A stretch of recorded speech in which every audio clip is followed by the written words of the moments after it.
Tem algo que eu sei que vocês estão sentindo falta, e é algo importante, porque eu também estou sentindo falta, é de termos encontros.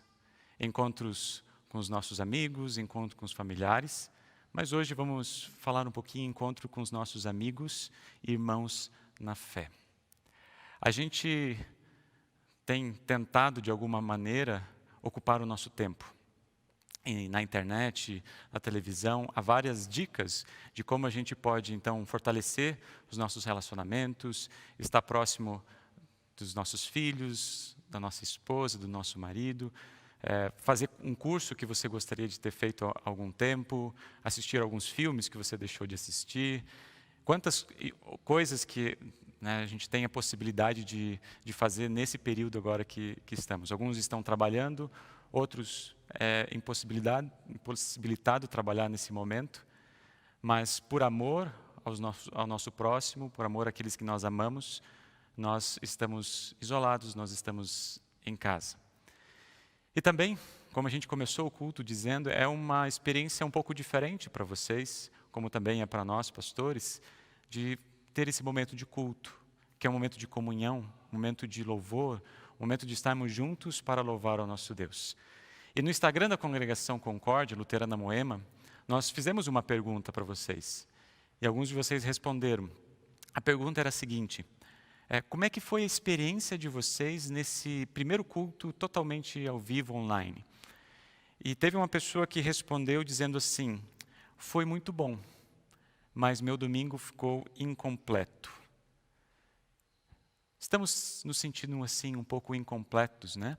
Quando a gente pensa na vida de culto, estamos um pouco incompletos daquilo que Deus deseja para nós, daquilo que Deus preparou para nós, os seus meios da graça, mas em especial a ceia do Senhor. Estamos em uma quarentena forçada. Mas isso nos leva a pensar na quaresma cristã, a fortalecer uma reflexão com o nosso Deus, a estarmos próximos dEle, a cultuarmos Ele, a olharmos para a nossa vida e a buscarmos o perdão e a nova vida. A fortalecermos o encontro com o nosso Deus. Na semana passada, o pastor Alaor, ao trazer a mensagem para vocês, que tinha como tema crer, adorar e orar, falou sobre um texto conhecido de todos nós, que Jesus vai ao encontro de um cego de nascença. E esse encontro transformou a vida daquele homem. Ele pôde enxergar. E ao enxergar, Jesus também abriu os seus olhos, os olhos da fé, para poder testemunhar não somente para Jesus, para os discípulos, mas para todas as pessoas que estavam ao redor: sim, eu creio. O milagre de Jesus ter aberto aos olhos da fé fez com que ele também quisesse testemunhar, falar a respeito desse Jesus que é o seu Salvador. Esse encontro transformou sua vida, iluminou a sua fé, o preencheu de esperança e o conduziu à vida eterna. Assim também Jesus, ele vem ao encontro de nós, todos os dias, na sua palavra. E da mesma maneira, também quer transformar o nosso coração, iluminar a nossa vida, fazer com que a gente confie nele de todo o nosso coração. Hoje vamos ter um outro encontro. O encontro que Jesus teve com as irmãs Marta e Maria e também com Lázaro. E o que significou esse encontro para eles. Mas antes de a gente entrar no texto especificamente, eu tenho uma pergunta que ela é uma pergunta que vem do texto, que o próprio Jesus assim faz para as irmãs. E eu quero fazer também para vocês. A pergunta ela é importante e eu gostaria que a gente pensasse um pouco nela ao longo dessa pequena mensagem. Você crê na ressurreição da carne? Você crê na vida eterna? É preciso fé para crer que um dia o nosso pai, nossa mãe, nosso irmão, nosso filho, que já faleceram, que um dia eles vão ressuscitar, assim como um dia nós também vamos ressuscitar.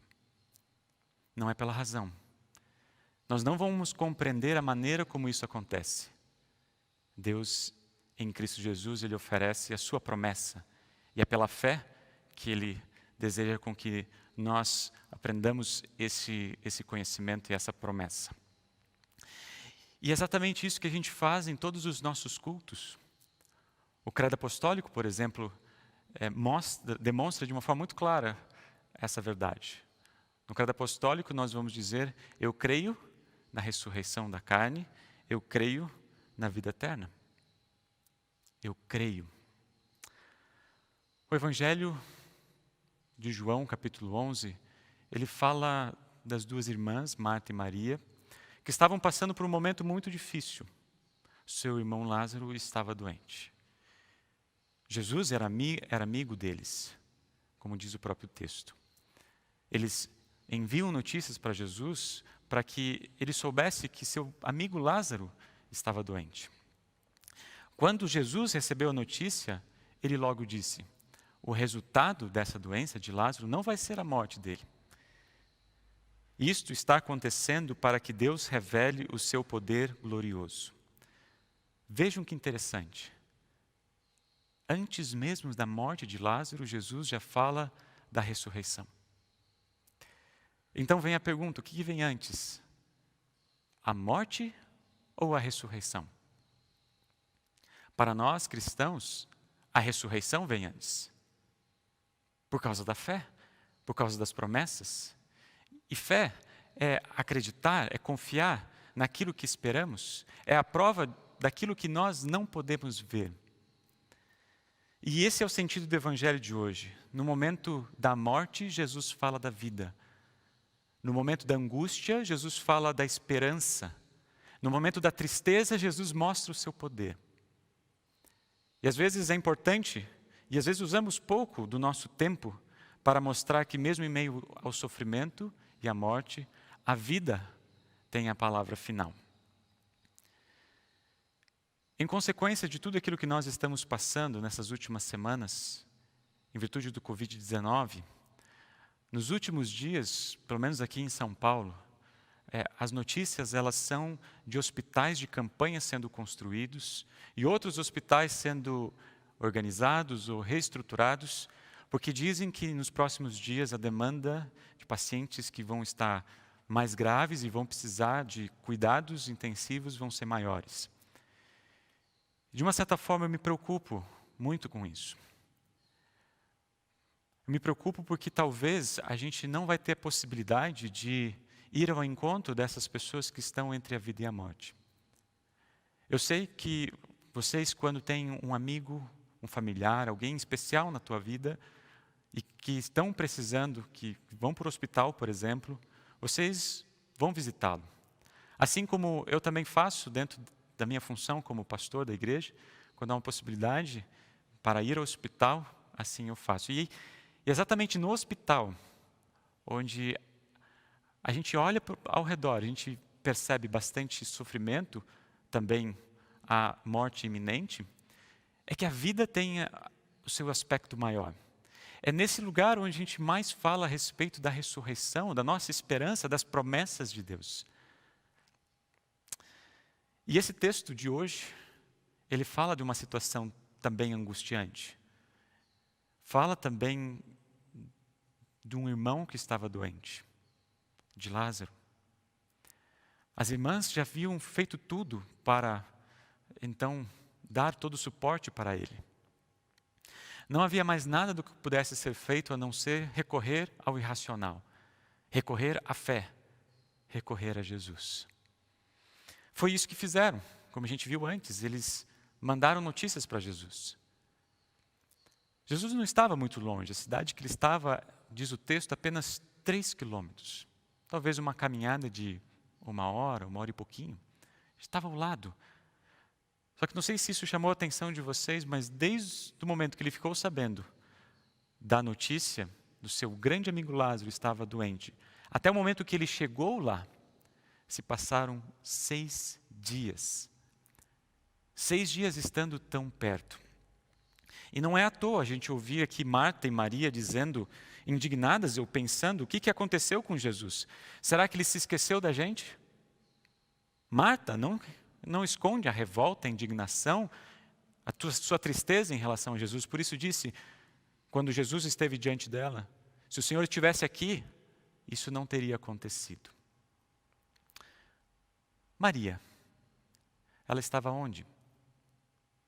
O evangelista diz que ela estava em casa. Mas também estava indignada, também estava aborrecida com Jesus. Se ele não atendeu os meus pedidos, se ele não ouviu os meus clamores e as minhas orações, eu também não preciso ir até ele. Eu fico pensando quantas vezes isso já não aconteceu conosco. Quantas vezes a gente já não fez um pedido de oração, a gente já não falou com Deus e de repente ele não atendeu da maneira como nós assim pedimos. E a gente fica indignado, a gente se revolta. E a gente diz, será que Deus escuta as nossas orações? Por que ele não atendeu o meu pedido? Será que eu fiz alguma coisa de errado? Por que eu estou sofrendo? Ou por que isso está acontecendo com a minha família? Apesar desses questionamentos, tanto de Marta como de Maria, estarem bem presentes aqui, Jesus não se abala. Jesus não fica triste. Mas ele diz exatamente, não aquilo que elas queriam ouvir ou desejavam, mas aquilo que elas precisavam ouvir. Então, Jesus diz para Marta, de uma forma muito simples, você crê? Você crê na ressurreição? Você crê na vida eterna? Marta responde, sim, eu creio. Então Jesus vai lá chamar Maria, vai lá chamar sua irmã. Quando Maria chega diante de Jesus, a mesma indignação aparece aqui em forma de afirmação. Se o Senhor estivesse aqui, nada disso teria acontecido. Esses questionamentos me fizeram pensar o seguinte: quem está próximo de Jesus? Quem o conhece? Quem é íntimo dele? Quem é amigo de Jesus? Quem se envolve através daquilo que ele se revelou na palavra, também não vai se sentir com peso ou culpado de questioná-lo e dizer por quê, ou ficar com raiva, ou se perguntar por que isso está acontecendo comigo. Mas ao mesmo tempo que a gente for perguntar isso, ou perguntar o porquê, ou surgir a indignação, no mesmo momento a gente vai lembrar, porque a gente vai conhecer das promessas que Deus tem revelado para nós. E a gente sabe que Jesus não vai responder o porquê, para que a gente sacie a nossa razão, mas Ele vai nos mostrar as suas promessas. Mas também Jesus não é indiferente aos nossos sofrimentos. Percebam isso. Quando Jesus viu as irmãs chorando e várias pessoas chorando também, pediu para ir onde Lázaro havia sido sepultado e lá ele chora. O choro de Jesus demonstra que ele sente tristezas, ele sente o choro, ele sente a dor, ele sabe aquilo que nós estamos passando, mas também o choro de Jesus não apenas mostra a emoção dele, mas a sua indignação frente à realidade do pecado que nos leva à morte. Querido irmão, querida irmã que está nos assistindo hoje também em sua casa, em seus lares, sem dúvida, nós estamos vivendo tempos difíceis, crise. Os dias em que vivemos, como eu vi alguns dias atrás, são dias de Sexta-feira Santa. Nós estamos chorando. Ao ligarmos a TV, ao olharmos notícias pelo celular, pelas mídias, nós choramos também. Muitas famílias estão perdendo entes queridos de forma muito rápida. Milhares e milhares de pessoas estão morrendo quase todos os dias. E esse número está crescendo cada vez mais. Muitas famílias, diferente de Marta e Maria, que tiveram tempo de sepultar o seu ente querido, Lázaro, muitas famílias não estão tendo essa oportunidade, essa possibilidade de fazer uma cerimônia, porque as cerimônias hoje elas são rápidas, elas não podem ter aglomerações. Muitas pessoas que gostariam de estar lá para dar um abraço, chorar junto, não estão podendo ter essa oportunidade, essa possibilidade. Isso dói muito, isso é muito difícil. E exatamente por causa desse momento difícil que nós estamos passando, esse texto é fundamental para a gente pensar e refletir e buscar a esperança que nós temos aqui, as promessas que Deus nos dá. Por isso, volto a perguntar o que vem antes, a morte ou a ressurreição? Para nós cristãos, é a ressurreição. Porque a gente ouviu Jesus dizer para Marta: eu sou a ressurreição e a vida. Quem crê em mim, ainda que morra, viverá. E quem vive e crê em mim, nunca morrerá. A pergunta que Jesus fez para Marta é: você acredita nisso? Ela vai responder de uma forma simples, dizendo: sim, Senhor, eu creio. Eu creio que o Senhor é o Messias, o Filho de Deus que devia vir ao mundo. Queridos irmãos, essa também é a pergunta que Jesus faz também para nós.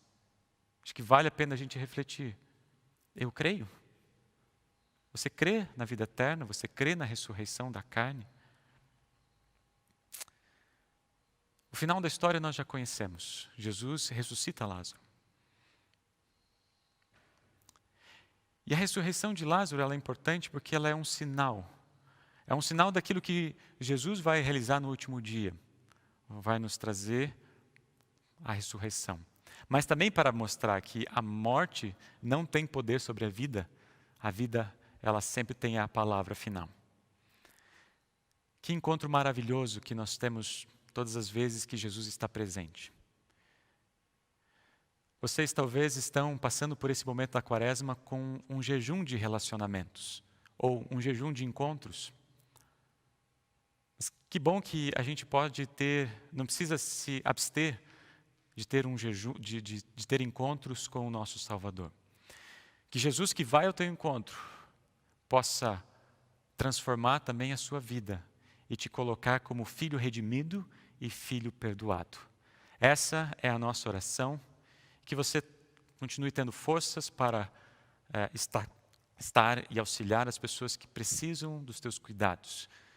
Fique em paz, fique bem, fique em casa, que Deus conduza a sua vida, porque Ele vai até você, o Espírito Santo te acolhe e te consola. Amém.